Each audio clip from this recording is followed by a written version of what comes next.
What's up, guys? It's Carlos from Daily Carry Solutions. I'm here at Blade Show 2022 with Eric from the Outer Limitless YouTube channel at the Liong Mah design booth with Liong Mah himself. Hey guys, thank you for coming. Welcome, Blade 2022. Leon, I am super psyched to come by the booth. I can't believe we have met each other so many times, and we are just now finally getting to know the lineup and getting some video onto the channel. So I'm really excited for that. I appreciate you guys coming by to check me out, man. It seems like it was just the right time because honestly, I see some designs that you have here that really caught my eye, but most importantly, I see some USA-made designs here. Yes, finally, okay. Yeah. So let's talk shop. I know you love food. I love food. I used to be a chef, so the opportunity arrived when I was able to design my own kitchen knives, and White River was kind enough to make this for me. It took a little while, but they have done a phenomenal job with the sculpting of the handle. This is a rich light handle, so it's stable. It makes it lightweight. The blade is really thin and it's ground super thin and slicey, and it's stonewashed, so you're not going to be afraid to use it. Of course, no dishwasher. we really want to maintain our fine cutlery. And this is the 5-inch paring, which is the knife I use the most in the kitchen. I never really go for the big knives unless I have like a bunch of vegetables and a bunch of meat to break down. And we also paired it with a set that's a 7.5-inch chef knife with the 5-inch paring.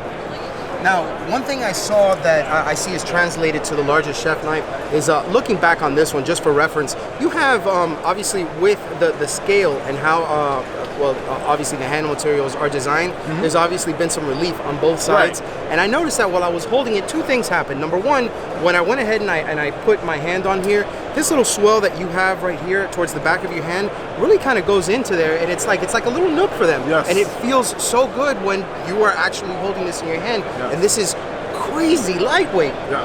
And aside from that, the pinky just kind of lands here too, so it's like a perfect hand placement. Right. So you described it perfectly, Carlos. So as you can see, the handle is tapered in the front. It flares out a little bit towards the 2/3 of the handle, and then there are sculpted curves right here to fit the meaty part of your palm, and the reverse for your pinky to grab onto.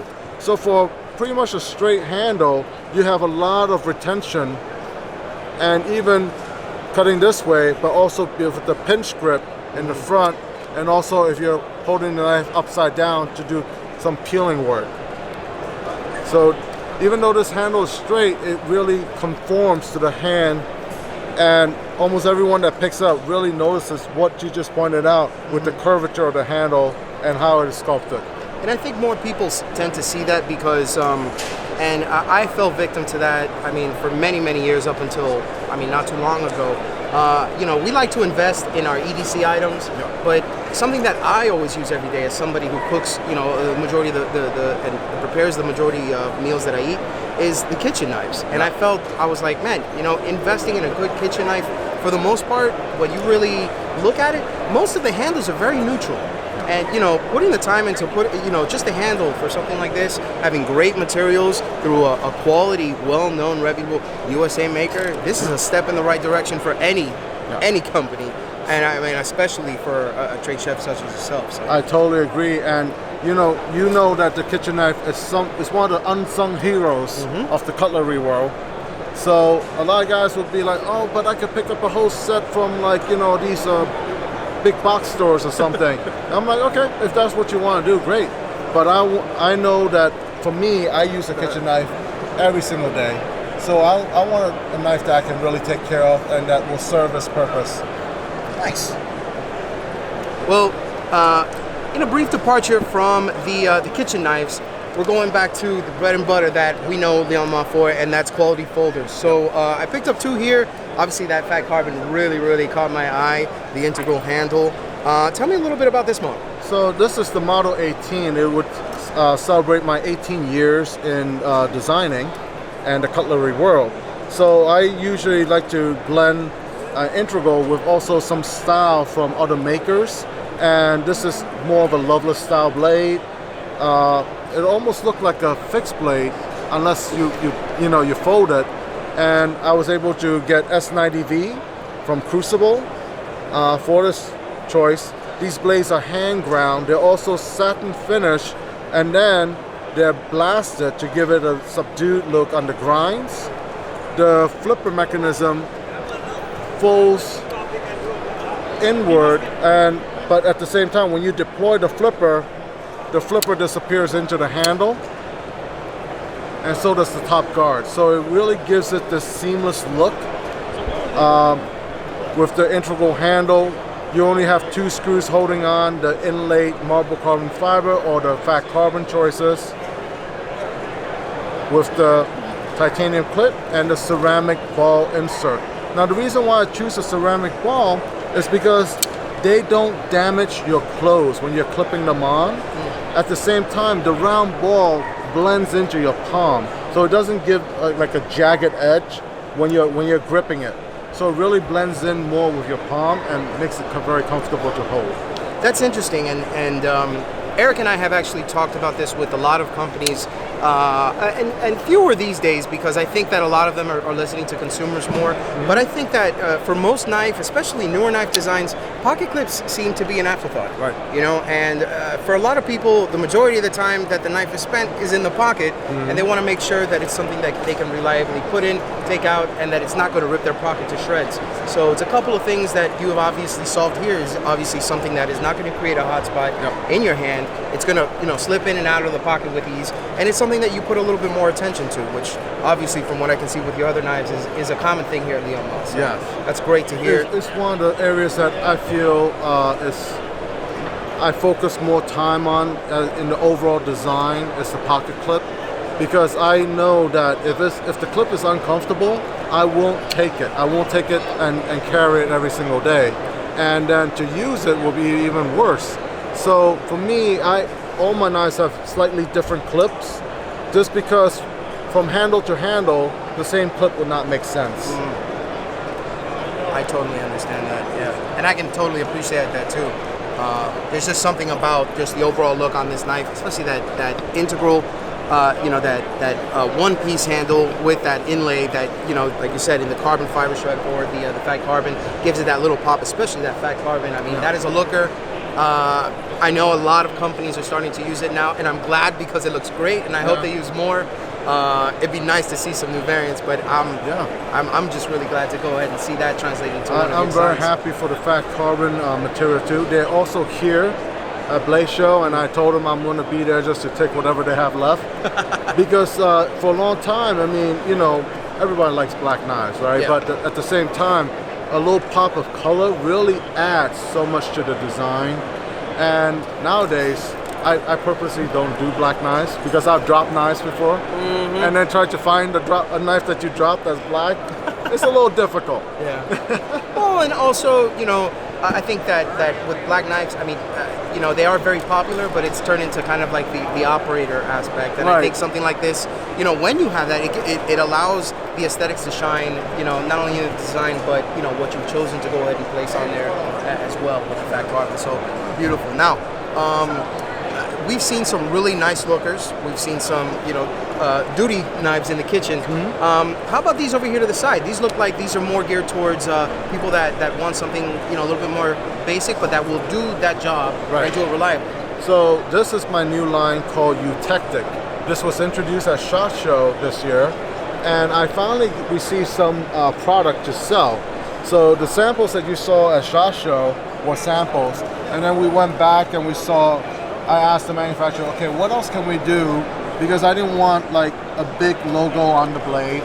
So I did the logo on the pivot, which is something that Civivi have done and other companies have done. And I just wanted a very clean look.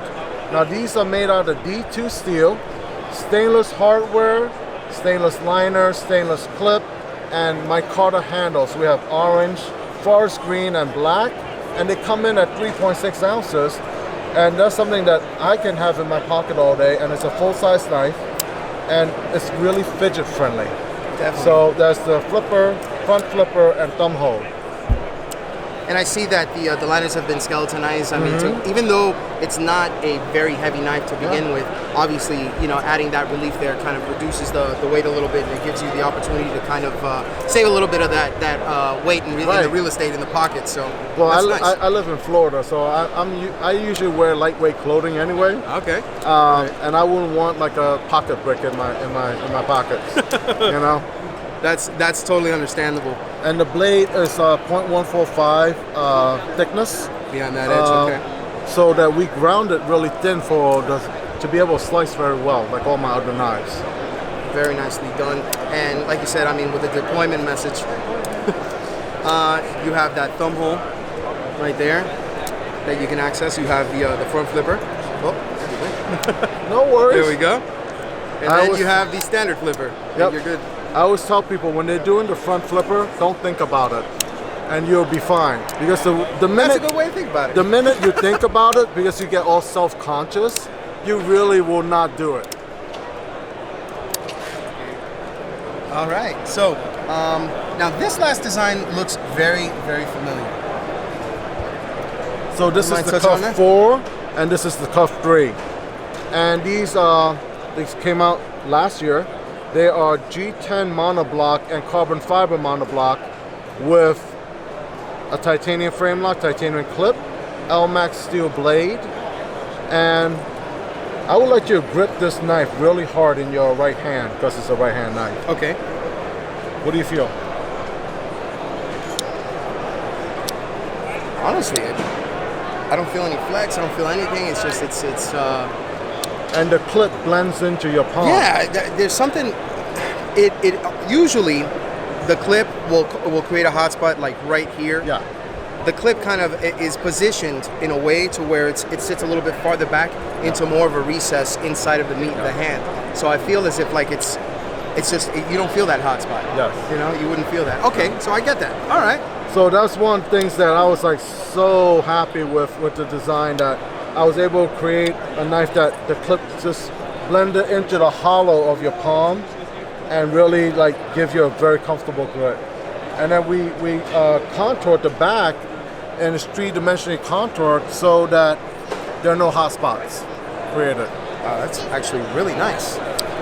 And also when it comes to machining and tooling, especially with holes in the blade, you tend to have some sharp edges. And I noticed that here, you don't feel that. It's like that little extra detail, I guess separating the ordinary and the extraordinary is that little extra, right? Just a little bit, and the way the blade is ground with the flat grind, it kind of makes the top part thicker, and then the bottom part is all at an angle, chiseled down. This way you get the most metal up here for the thumb to be able to open the blade up. Very nice. But they're so flickable. Like I usually open this with my index finger, reverse, and it's like more fun than just using your thumb to open it. Great. Well, I gotta tell you, I mean, it seems like I'm gonna have my hands full when it comes to dealing with you now, and I'm gonna have to start returning again, because you guys, hey man, Liong Mah has got it going on here at Blade Show. Thank you so much. You're more than welcome. Come back anytime, and I really appreciate your support. Thank you. Likewise, thank you for coming out with great designs, and have a great rest of your show. Thank you so much.